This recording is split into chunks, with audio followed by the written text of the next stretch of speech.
Yeah, just arrived in Sierra Leone. It's meant to be a mad one, isn't it? Anyway, got himself a coffee. Not this cafe. It was really espresso shot. It's actually quite hot. Seacoach, got a ticket. Basically just arrived Sierra Leone, so once you get through immigration you gotta get a ferry across the city. It's a mad one. Don't even know when it's leaving, so I thought I'll grab a quick espresso. The young lady here served me it up, and then sort of waiting for the boat when the boat comes in.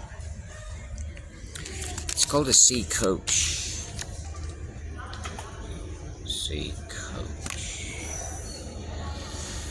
It's free time. Is it free? We will see.